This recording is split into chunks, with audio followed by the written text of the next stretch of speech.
Hi everybody, Greg Rust and Chad Nailon at the finish line of an unbelievable, an epic edition of the Tatts Finke Desert Race for 2018. Cars and bikes, fans that have braved the conditions. This is a little bit like a war zone at the moment for some of the competitors. Some of those people that have come here, Chad, literally just to tick a bucket list item, but what a weekend. Historic day, like you mentioned, Rusty. We've crowned two six-time King of the Desert champions in Shannon Wrench and Toby Price. Let's start with the cars.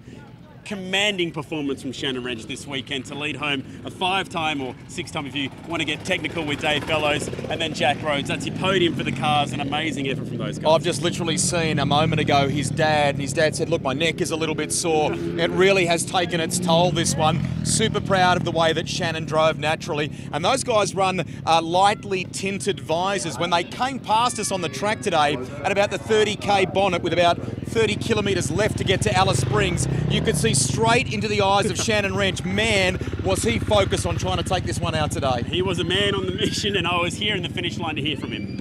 Yeah, no, just wrapped to bring it home, and it seems to get harder every year, but it's good to, this is the first time I've won it start to finish, so it was really, really good. Super effort. I mean, brilliant car. We know that. I mean, those two as a combination, they've etched a very special place in the record books here, haven't they? Yeah, and it looks like there's no sign of stopping him, which is the scary part. That BF Goodrich buggy is sublime. The big news from the four-wheel world is absolutely the fact that Toby Price did not make it for the Ironman double.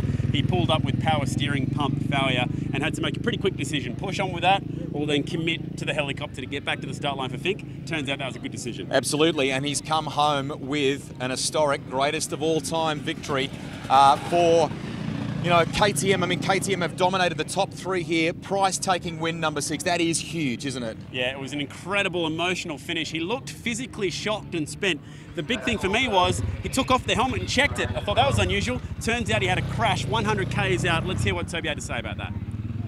Yeah, it was. I thought it was going to be a nice bit of a run home. We had a crash about 100k mark there, so yeah, just banged ourselves up a little bit. So it was, yeah, made the last 100k's a little bit more heavier for us. But yeah, the Ironman double didn't work out for us, so bit of a bummer there. But oh well, yeah, we'll see what happens. We'll probably maybe come back next year and try it again. He was the only man to finish both legs, the run to Finke and the return home, in under 2 hours each day. And when you look at the time, Chad, they're nearly identical. They're only seconds apart. So brilliant performance by Toby. The other big thing for me, Rusty, the Axe-the-Owner electric buggy did make it with just minutes to spare. Amazing. And both Emma Clare and Andrea Petterhansel were absolutely over the moon. The team celebrated like they just won Dakar, let alone finished the Finke. And it's got that vibe about it, this place. They will celebrate hard into the night here. There are some weary bodies around the place. Huge crowds have lined the course. And as we said yesterday, well done to NT Tourism and everyone involved, all the organising bodies. This event, we know that it's a gem, but for me it went next level this year, and it's going to be great next season. Yeah, our thanks to the Finke committee and everyone who's helped make this possible, as well as CAMS and Motorcycling Australia. Remember, the documentary's coming. It's 2 hours. It'll be on 7, mate, July 4, 5 and 7. Look forward to that one. And it's a goodbye from Finke. It's been an amazing weekend. Bye for now.